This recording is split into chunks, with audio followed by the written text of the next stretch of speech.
Leader of the People's Action Movement, Sean Richards, accused PLP leader Prime Minister Dr. Timothy Harris of deliberately undermining the PAM and CCM coalition partners of Team Unity. In a recent public statement, Richards, who is the Deputy Prime Minister in the Team Unity government, claims Prime Minister Harris has been interfering in the ministries of colleagues and has been denying social development projects for their constituencies. According to Richards, the PLP leader has failed to live up to the ideals of Team Unity and has little interest in doing so. Most members of our team have worked tirelessly and often bent backwards in heroic attempts to save the Unity Pact. And to that cause, we remain more united than ever before, as we have learned that without preserving this unity, the people will suffer. After so many efforts by the leaders of PAM and CCM to discuss and find resolutions with the leader of PLP, Dr. Harris, it is with much regret that I have to inform the people of St. Kitts and Nevis that all efforts have failed. They have failed because of one man, Dr. Timothy Harris. One man who has presided over a systematic campaign of undermining his own ministers of government and undermining the operations of the ministries overseen by the cabinet members who happen to represent the CCM and PAM. In recent years, Dr. Harris has sought to gain a foothold for his own party in constituencies represented by CCM and PAM, while also withholding social benefits that were needed for our constituents, even though those benefits were generated from government resources. After PAM and CCM have notified the Governor General that they have withdrawn their support for Prime Minister Harris, the country is now facing the prospects of early general elections. Glenn Barrett reporting for SKN Newsline. Premier of Nevis, Honorable Mark Brantley, flanked by members of the Nevis Island Administration NIA Cabinet, was present at the Charlestown Pier on Friday afternoon, April 22nd, for the arrival of the body of former Premier, His Excellency Ambassador Vance Winkworth Amory, from St. Kitts. The ambassador's body was transported to Nevis via a private vessel on the military guard, accompanied on the sea by 2 Coast Guard vessels. Members of the military escorted the casket draped with the flag of St. Kitts and Nevis from the vessel onto the pier, where they were greeted by Mr. Amory's wife, Vernita, and the NIA delegation. The casket carrying the body of the late ambassador was placed on a hearse and taken to the Elliott's funeral home. His Excellency Amory passed on Wednesday, April 2nd, 2022, while in the United Kingdom. His body was returned to the Federation on April 20th and lay in state at the National Assembly Chambers, government headquarters in Bastille, on Thursday and Friday. During a special sitting of the Nevis Island Administration on Tuesday, April 19th, in honor of the former Premier, Honorable Brantley said the profound impact Mr. Amory had on the people and island of Nevis, which he cherished, will never fade. His Excellency the Governor-General, Sir S.W. Tapley Seaton, declared the official mourning period in observance of Mr. Amory's passing to run from April 20th to April 30th, 2022. The late former Premier will be afforded a state funeral at the El Cremido Elliott Park on Saturday, April 30th, 2022. When visiting St. Martin, you want clean, affordable accommodations. You need Midtown Motel in the heart of Phillipsburg, a place where you can relax, take a stroll on Great Bay Beach, and that provides you easy access to great shopping. Midtown Motel, located on Front Street, Phillipsburg, St. Martin. Call Midtown Motel at 721-542-0614 and book your stay today. The SKN Newsline website now offers you more news. Log on to www.sknnewsline.com for local, regional, and international news. You can also watch the latest newscast and keep abreast with news in sports, all from sknnewsline.com. That's www.sknnewsline.com. News at your fingertips.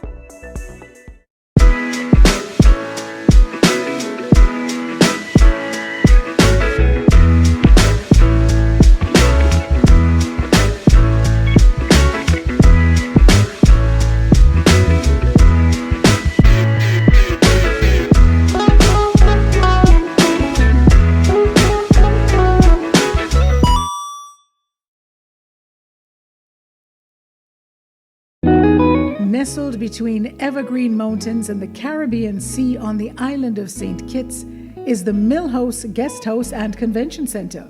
With breathtaking views, a rugged, beautiful shoreline, and immaculate manicured gardens make this the perfect location for your holiday, event, or wedding. With a large convention center, apartments with balconies providing stunning views, and a secluded cottage for larger family groups or honeymooning couples looking for some privacy. We have something for everyone. Book your stay at www.millhouseskn.com or visit our Facebook page, the Millhouse Guest House and Convention Center, an oasis of tranquility.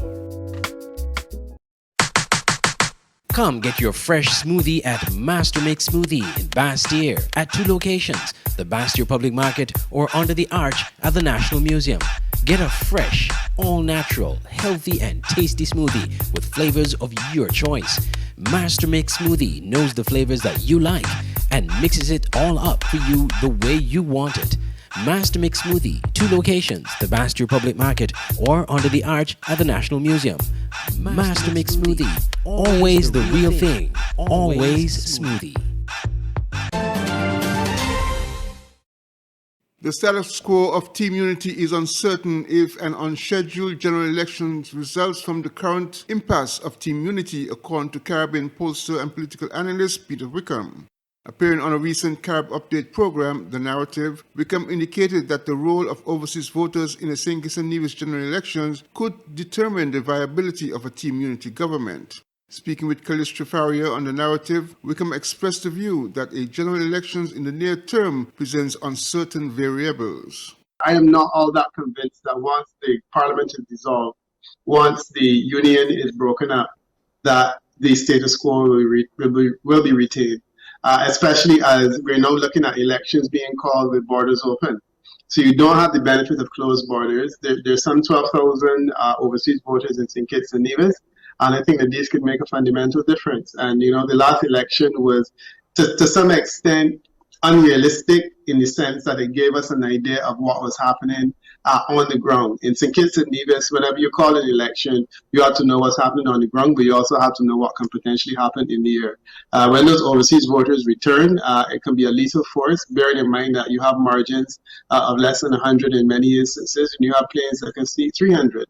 So I'm a bit concerned that the presumption that Palm is making that the status quo will be retained may not necessarily be realistic. After failed attempts to patch the divide with the PLP Prime Minister, both CCM and PAM have withdrawn their support for Prime Minister Harris as leader of Team Unity.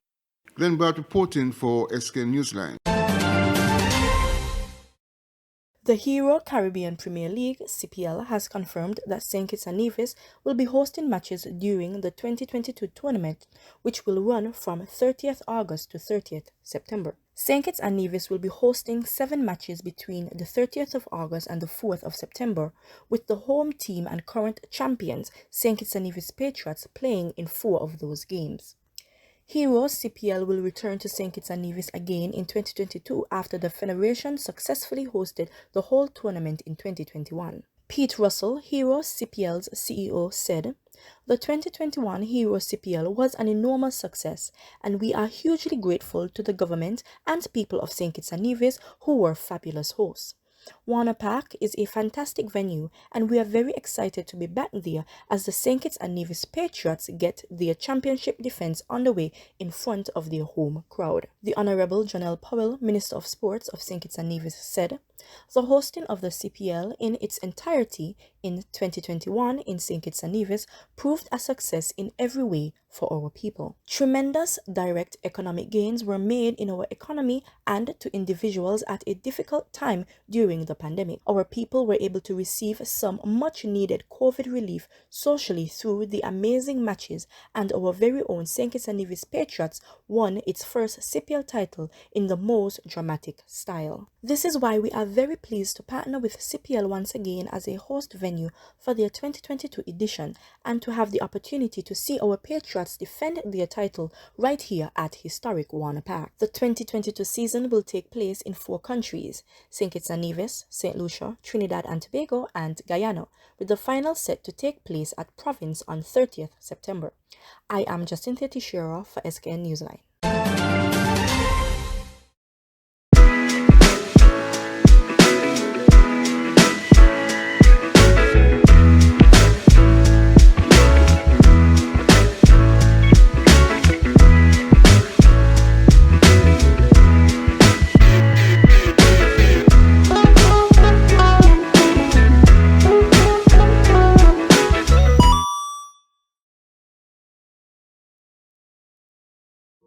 If you're looking for a place to host that special event, conference, meeting, social event, party, whatever the occasion, your best option is the Millhouse Convention Center in Palmetto Point, St. Kitts. Located on the picturesque Garvey's Estate, the Millhouse Guesthouse Convention Center has enough space for outdoor events overlooking the Caribbean Sea. If you're looking indoors, the center is equipped with amenities needed to make your event a success. And by combining both spaces, you're sure to have a memorable event, no matter the occasion. Call the offices at Millhouse Guesthouse and Convention Center to book your next event on simply the most beautiful place in St. Kitts. Call 668-1392. Millhouse Convention Center at Garvey's Estate, Palmetto Point, St. Kitts. Making your event memorable. It's the new and improved SKN Newsline Android mobile app. With the SKN Newsline app, you can watch your news reports, the SKN Newsline newscast, sports, special features, and so much more. You can also send us a WhatsApp or call us directly. Go in the Google Play Store, search SKN Newsline, and download the app today. The SKN Newsline mobile app.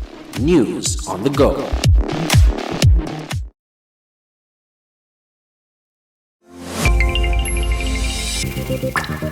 An open interactive event can be described as tremendous, effective, on par with any conference around the world.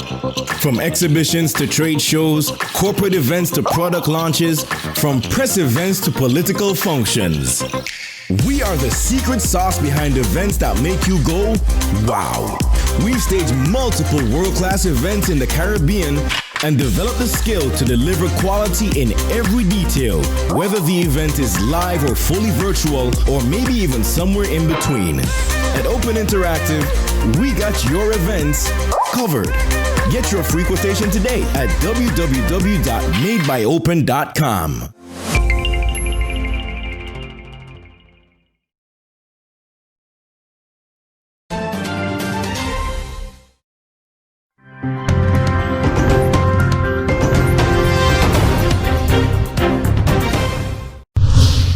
At age 86, the illustrious Stanley Moore has been lauded for his 50 years of contribution towards the legal fraternity locally and internationally.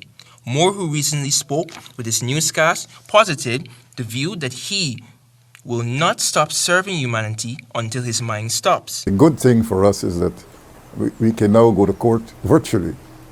So you're saying that your work is not done? Not at all.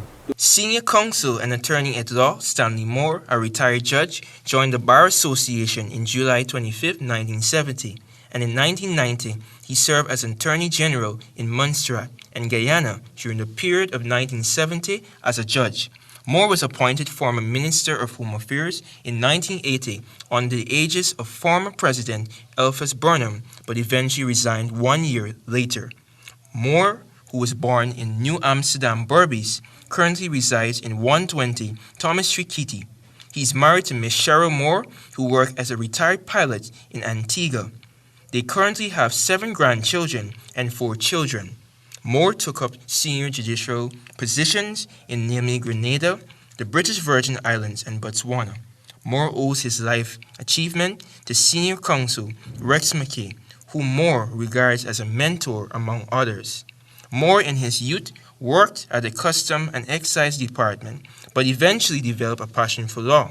His dreams became a reality through the help of a Guyanese legal scholar, Frederick Willis, who mentored him on the dynamics of the profession while taking free lectures in his class.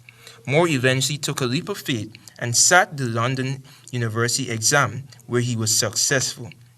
The senior counsel advised persons who are passionate in pursuing the legal profession to always serve humanity with pride and dignity, regardless of their status. You're a lawyer for the defendant or a lawyer for the plaintiff or a judge or whoever you are, whatever role you play, service, and at the end of the day, you must contribute to the fairness and justice of the proceedings.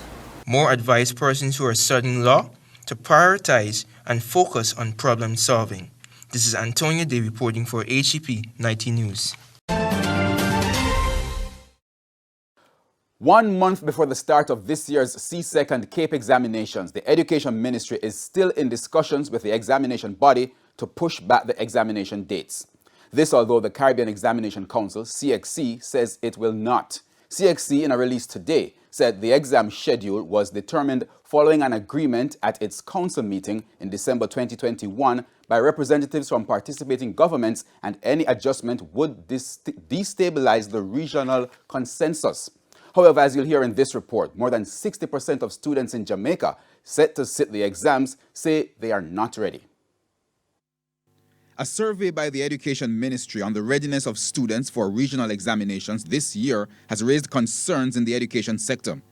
In providing an update Friday, Education Minister Favour Williams explained that in light of concerns about the impact of the COVID-19 pandemic on this academic year, the survey was conducted between February and March this year.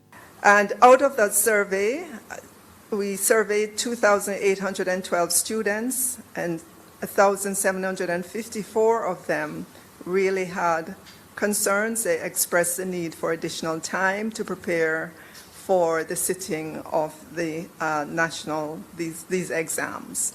Ms. Williams says the ministry had raised concerns with the Caribbean Examination Council in Barbados even before the survey. When we look back at what we've done, we would have raised a concern with CXC back in January of 2022. And again in March, and these would have been oral as well as written concerns. In every conversation I've had with CXC, we would raise it. Students preparing for both CAPE and CSEC examinations were limited to online classes up to December last year. Face-to-face classes resumed in January, with some schools still facing challenges. It's why Ms. Williams says she will continue to advocate for the exams to be pushed back to a later date. I've asked her for an urgent meeting so that we can convene with that body for us to present our case to them as to why we believe the exams, the dates should be pushed back, and some of the other accommodations that they made last year, we're asking for those as well. We believe that our students in Jamaica and across the region have been significantly impacted. The CXC office has suggested that students who are facing challenges may defer their exams to another sitting, but Ms. Williams believes that should not be the only available option. And there's been widespread objection to CXC's position about the upcoming exams. The Jamaica Teachers Association, JTA, says there appears to be a reluctance by the examining body to demonstrate that it is in touch with the realities facing the region students. While the president of the Caribbean Union of Teachers, Dr. Garth Anderson, is calling for an overhaul at CXC due to a lack of leadership. Dr. Anderson now joins us live via the phone. Dr. Anderson, welcome to Primetime News. Good evening to you, and good evening to your viewers. Good. First of all, from concerns about questionable results in 2022, concerns about prioritizing the welfare of students in 2021, and here we are again today in 2022, where CXC is being taken to task about the approach to the sitting of the external examinations. What are your thoughts on all of this over the past 3 years? Well, it's a clear demonstration that we do not have the leadership at CXC that is needed, especially in a time like this when we are in crisis. And so that kind of leadership that is necessary is just not there, and it is something that we have to look into carefully. We keep having a repeat of the same kind of action each time, and it seems to me ministers of education we'll have to look seriously what is happening at CXC. And if you ask me, stop protecting CXC, because CXC, in my view, is hiding behind the ministers to say they have made the decision. But we know fully well that the ministers weigh heavily the proposals put on the table by CXC. What are these proposals?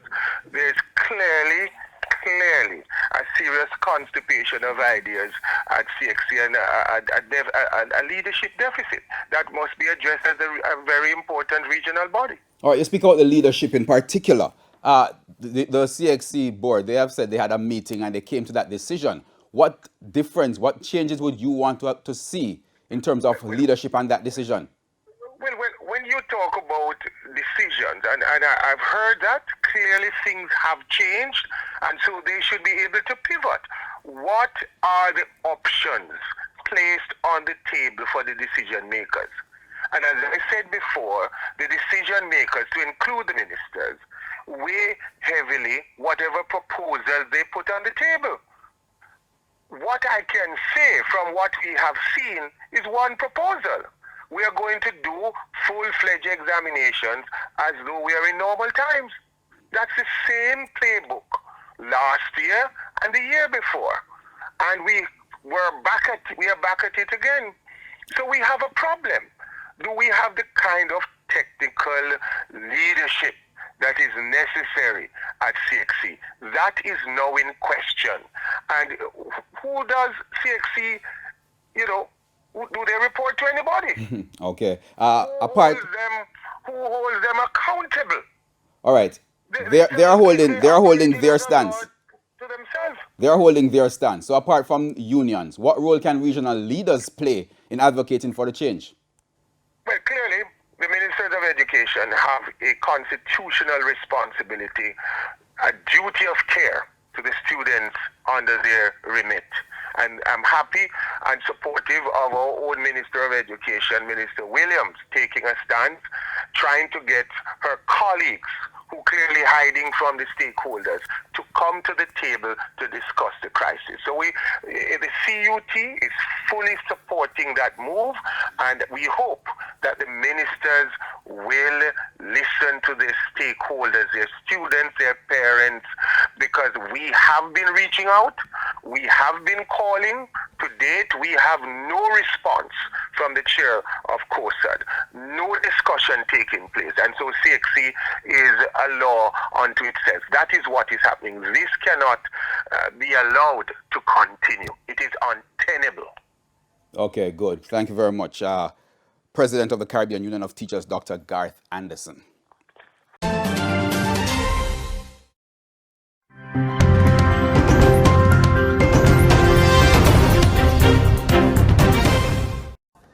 Long queues for coronavirus testing are forming across the east of Beijing.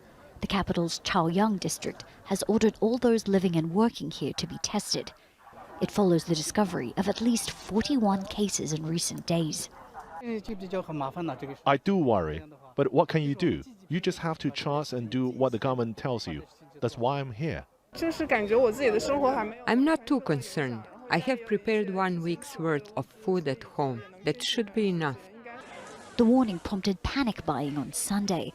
The shelves of many supermarkets and grocery stores have been emptied. Officials are trying to reassure the public, saying supply chains for essential goods are secure. Retail, supermarket stores, community vegetable shops, and direct sale stores have a steady supply of daily necessities. At least 28 neighborhoods have been put under lockdown and 1,200 close contacts sent to quarantine centers. More than 3.5 million people must undergo testing 3 times this week as Beijing races to contain this latest outbreak. Leaders here are anxious not to repeat the mistakes made in Shanghai, where experts say infections were identified too late. Most of Shanghai's 25 million residents remain confined to their homes. The commercial center reported more than 17,500 new cases on Monday. 138 deaths from the virus have been officially confirmed there in recent weeks. Most were elderly and unvaccinated, though some say the real death toll is higher. Residents say access to food and necessities has improved, though the indefinite lockdown first imposed at the beginning of the month, has sparked widespread anger and desperation. A viral social media video criticizing the government's heavy-handed zero-tolerance approach has been censored online. Katrina Yu, Al Jazeera, Beijing.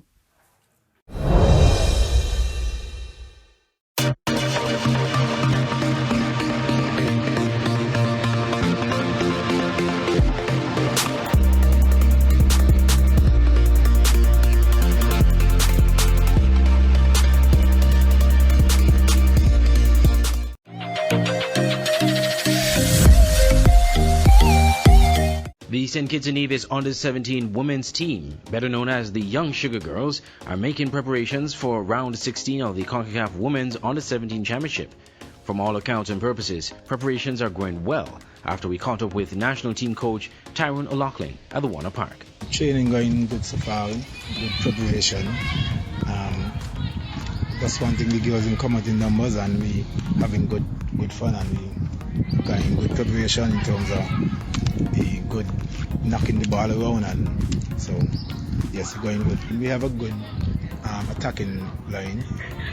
We have a good midfield and striking power, so I think we'll be alright in that area. Meanwhile, Jazara Andrew and Janelle Gerald, both players with the Under-17 team, spoke confidently of their chances in the tournament and how things have gone so far in training camp. I know for sure we're going to put out our best. We're going to do our best no matter what comes at us. We're small and we're taller. So once we put out our best and we put what we're learning here to use, we would come out on top. When training among the players, we keep each other up, we build each other's spirit in times of need, and we help each other with the weaknesses and everything else. The Young Sugar Girls will bow into action on Sunday, May 1st, after their opponent is determined from the group stage round of action.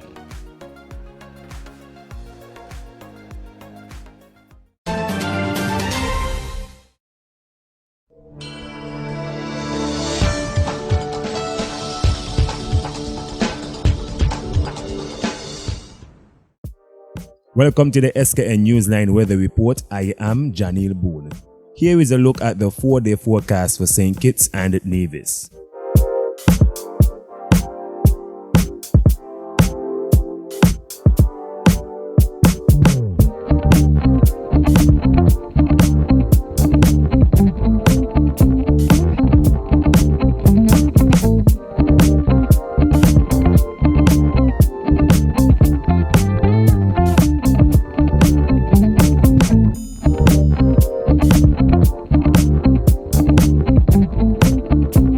For a more detailed weather report, visit our website at www.sknnewsline.com.